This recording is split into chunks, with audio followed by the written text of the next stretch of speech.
I would bet everything, whatever the president said, was in the best interest of our country. A whistleblower complaint is hearsay here. The whistleblower was not on the phone call. This guy wasn't on the call. Someone else told him about the call. The inspector general determined that the whistleblower does have a political bias. Who is this whistleblower? What bias do they have?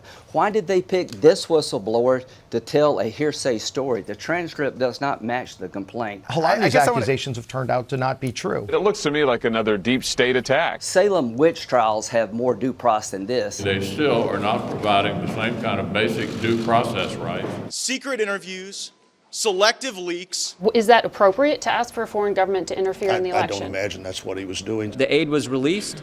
President Zelensky didn't do the statement. He didn't go out and make a statement.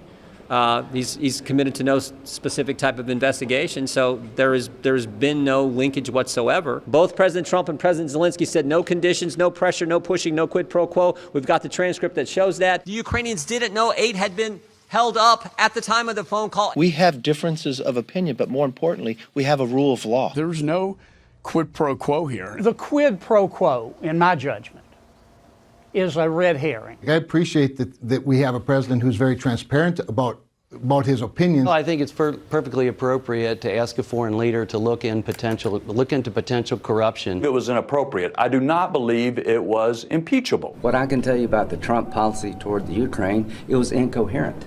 It depends on who you talk to. They seem to be incapable of forming a quid pro quo. So, no, I find the whole process to be a sham, and I'm not going to legitimize it.